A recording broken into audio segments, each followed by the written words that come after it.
Yo guys, DANIMAL here, back again for part 3 of our new player World of Warcraft 2020 experience. Welcome in. If you haven't seen parts 1 and 2, maybe you want to go watch that now. We went over kind of the general objective on the whole to begin with when you start, and then we also went over characters, classes and everything like that in the last video.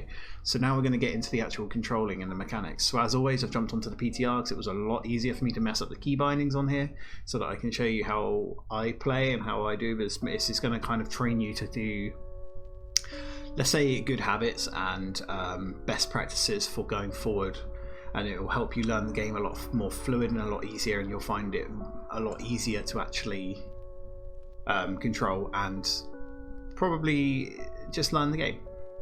So first thing we want to talk about is movement, right?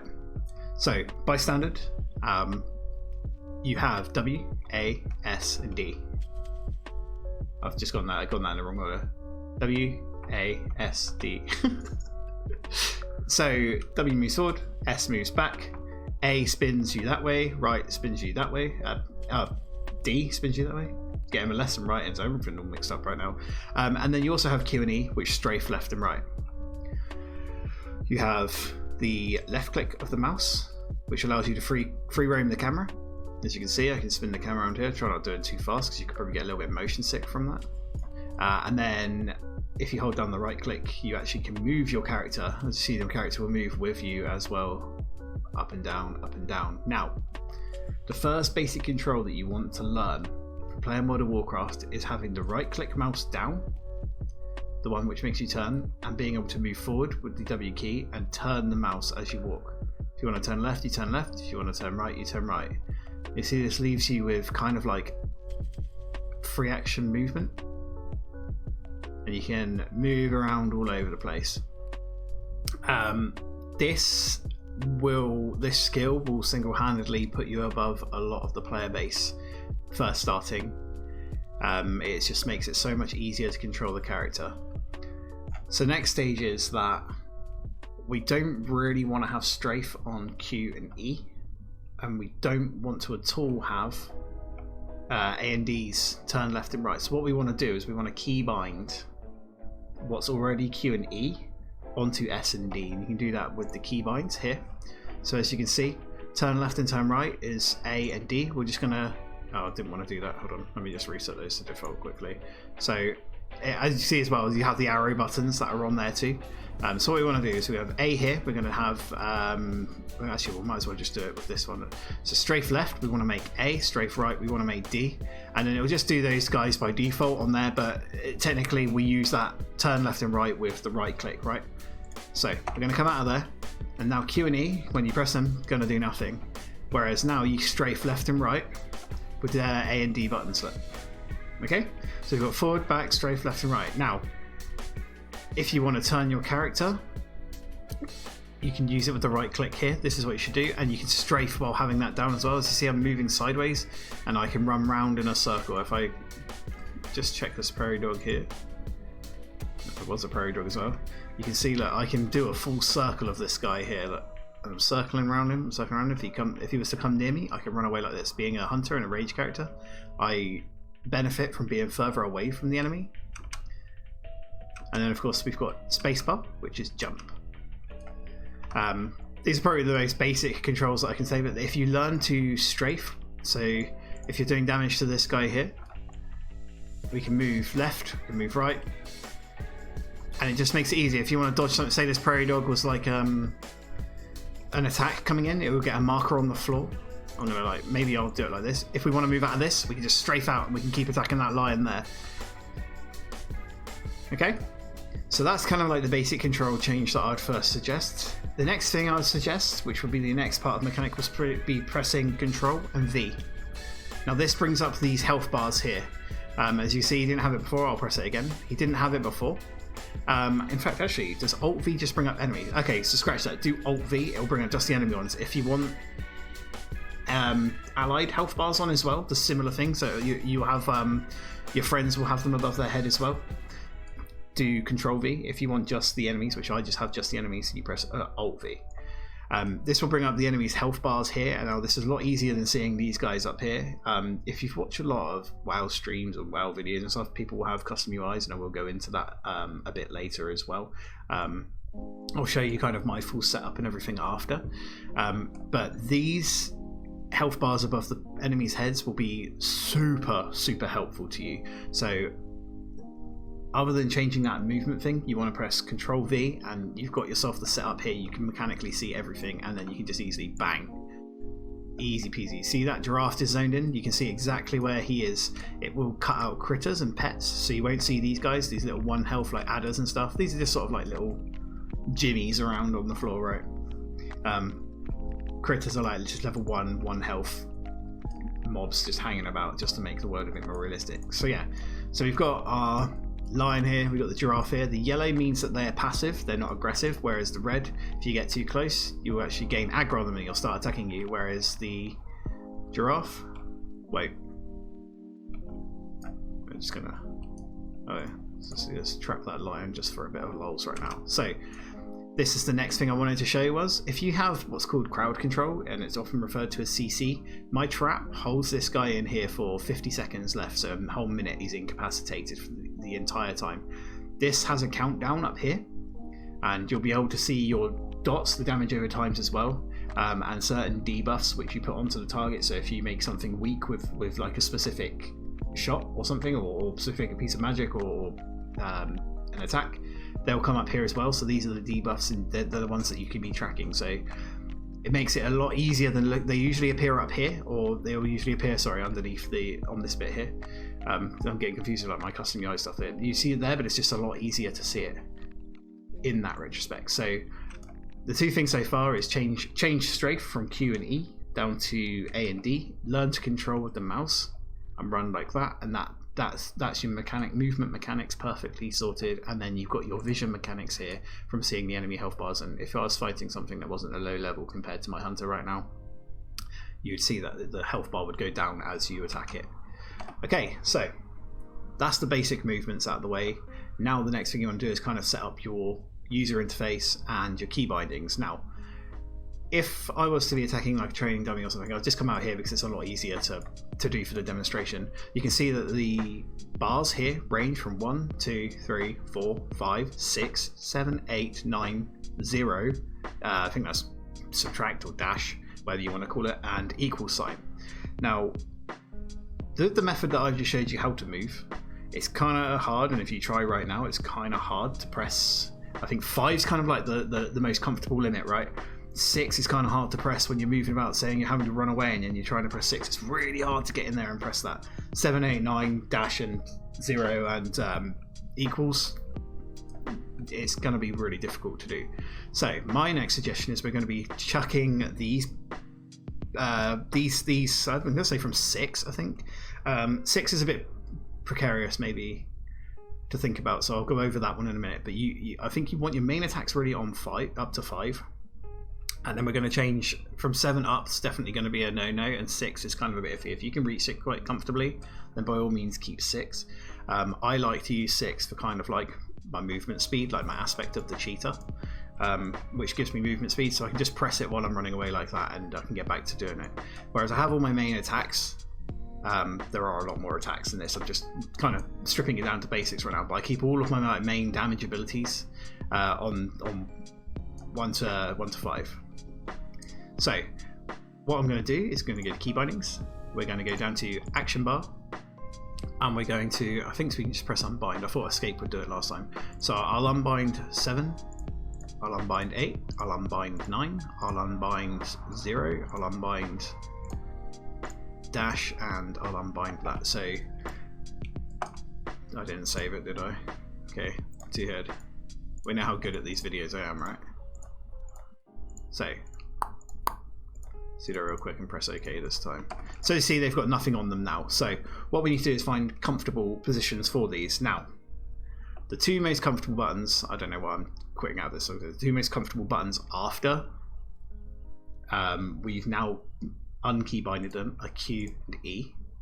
So if you now see Q and E are down here, so if I have extra, let's say my AoE button here, if I have that button now, when I'm using like 3, 4, 5 for damage, 1, 2, Q is a really easy button to press just under the 2 and under the 1, and E is also exactly the same as that. So now look, it's really easy for me to just press that and put it down there, as well as reach the other things. So I find it quite easy then to look around the mapping of the keyboard, and if you look at your keyboard, you can see you've got right next to E, R is quite easy to find this because it's in between the 4 and the 5. F is very easy to press. V is very easy to press. And then depending on how good you are with your little pinky, I use backslash as well. So I've kind of got that whole vicinity there between my thumb and my fingers and even my little finger. So I've got all of those. And this is where I would put all of my major attacking abilities. So I've got everything comboed on all of those buttons, so it's really easy to like find your way around. Alternatively, I used to use a Razer Naga, and then the Razer Naga had 12 buttons on the side of the mouse, which is basically, it's called an MMO mouse. You can get Logitech ones as well. I used to use those, so I had an extra 12 buttons on the mouse that I could use in all the action bars up the top. So obviously we have more skills than this, right?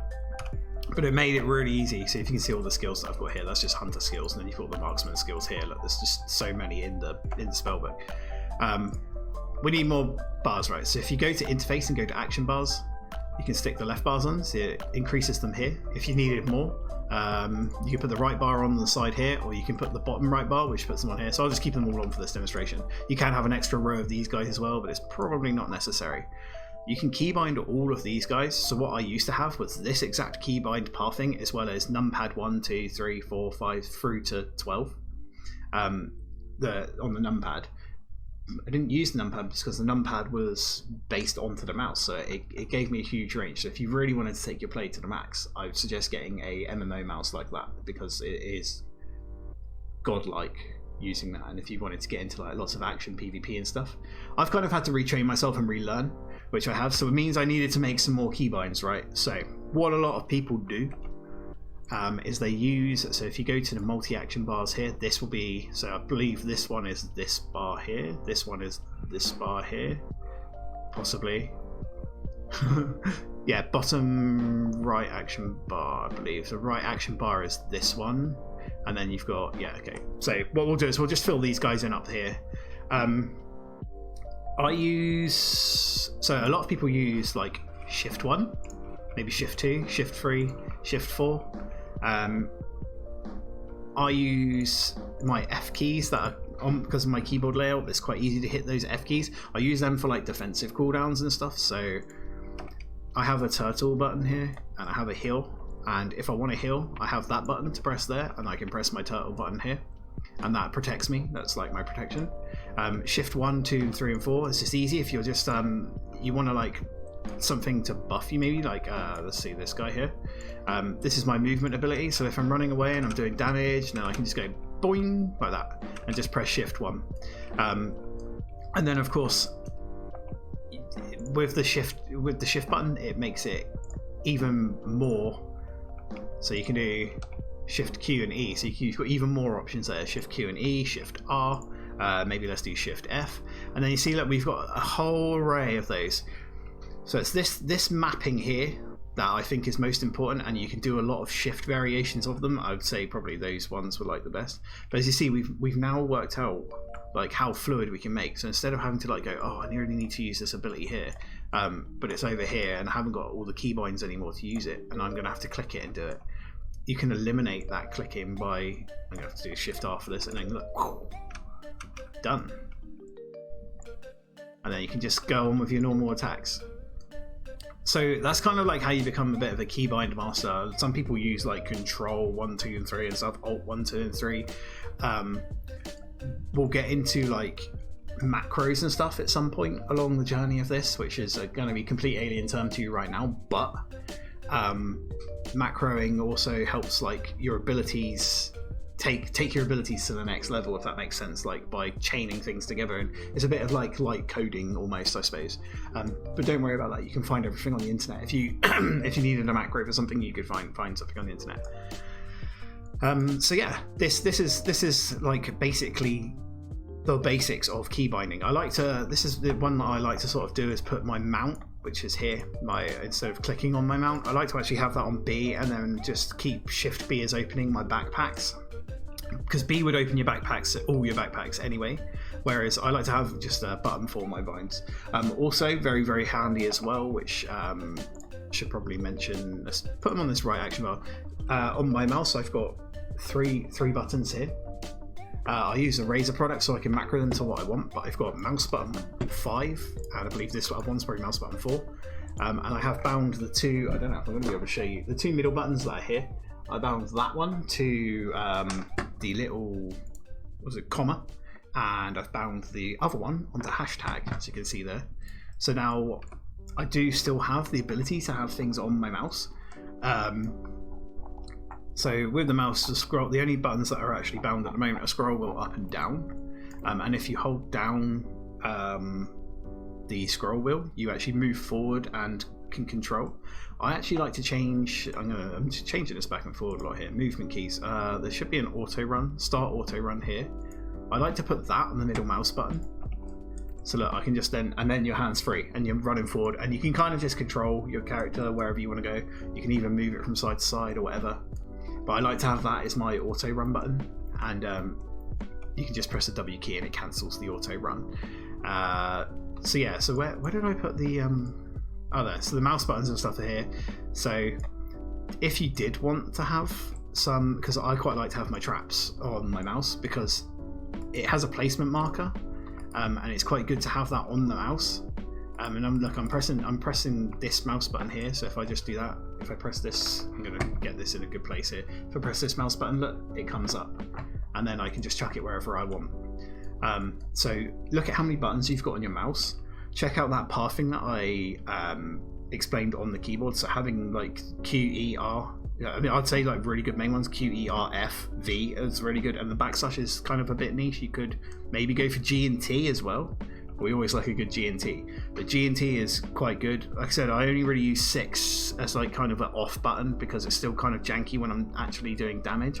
I like to keep all my damaging spells on Q, E, R, 1, 2, 3, 4, 5. I just think that it's better for me. 6 is quite a good button for a sprint or a movement speed increase, like I said. And then you've got Shift 1, 2, and 3, and 4. You can really play around with those. Just see what you find comfortable. Obviously, you're not going to be able to. You're not going to be able to know until you've tried it out. So I'm just going to quickly switch over onto my main account, where I have my custom UI, and maybe we'll get into that soon as well, talking about sort of like add-ons and stuff which can make the game look nice. But I'll have my custom UI and can kind of show you my setup and go through that a little bit. So I will be right back. Okay guys, back to it. This is kind of my custom UI, so I like to have like it might look a bit alien to some people. I'm kind of in the same place almost. This is impressive almost. So right, so I'm just going to stand by this pic here. But as you can see, right, so this is kind of what I've got right now. I've got custom bars. This is called Bartender. I'll get into an add-ons one really soon just to sort of help it out. But I have my own custom sort of plates here. So you notice they'll look a bit different to the Blizzard ones. I've got some which are a little bit more swanky, and they also give a bit more information. I've got different health bars here, and notably I have a very different action bars to where they were. But as you can see, look, I have my main attacks here, and actually I do have some utility buttons because I play Beastmaster at the moment. I don't really have too many attacks, so I actually only have these 4 attacks, which are like my main ones. So they're on the 1 to 4, and then I have some cooldowns. Actually, I forgot to mention there is a little button next to the 1 that I use as well, but it's like finding what buttons are comfortable around your hand. That's what I was trying to explain. But as you can see, look, my main attacks are on here, and then I've got like a big AoE hit from here. This is my interrupt, so it interrupts spell casting. That's something we'll get into as well, going through mechanics. This is my slow, so I can slow people. So if you, I don't know if I'm gonna, yeah, I'm gonna smash it out, aren't I? That's annoying. And I have like, this is my mouse button. It's a stun, so it stuns the enemy. My pets are just going to kill everything here. But the way I've got it here, look, my traps are on my mouse, which my mouse buttons are like basically all here. My F keys, I've got them all here, and these are all my like heals, my defensive cooldowns, like I said, my turtle and that. And then I have all my like utility spells and stuff down here with Shift Q, 6, the other mouse button, which is the disengage. My trinket is on T. Shift in the mouse button, that's also a good one to use. The possibilities really are endless with using, especially using like Shift 2, Shift 3, some more defensive stuff. You'll get to see that, but I just wanted to show this as an example of the just of what it can look like for you, and just a full setup and everything, and just show off my UI and just show that like things you can also build this around the UI to make it even easier. But I really hope that this helps. Movement especially, guys. If you can get into that movement, you will be miles ahead in your WoW journey, and you'll find the game a lot more fun because you'll feel a lot more fluid. Yeah. And also, lastly, the keybinds. If you learn keybindings and use healthy habits to learn keybindings from the start, you won't make it awkward for yourself, and you'll be miles and miles and miles ahead. And honestly, you'll take to WoW just like that, and it'll be absolutely fine. Guys, thank you for tuning in. I will release the next video after this one a bit slower, because I think what I'm going to get into is learning damage rolls and learning tanking and stuff like that in the next few videos, but I'm going to stem them into making them weekly content. So the first 3 I kind of wanted to get those guys out because they're like the basics, and then you can kind of get out there and enjoy what you were doing. So I think what I'll do is probably do like tanking next, then healing, and yeah, that you know, if you enjoy it all, follow the playlist, follow the YouTube, come follow me on Twitch, and if you want to ask anything, and I'm playing Monday, Wednesday, Fridays at the moment. If you want to come by and ask any questions, then feel free to do so. Anyway, I've been DANIMAL, and you have been turned into a keybind god. Have a good evening, guys, and morning, whatever time of day you're watching. Peace.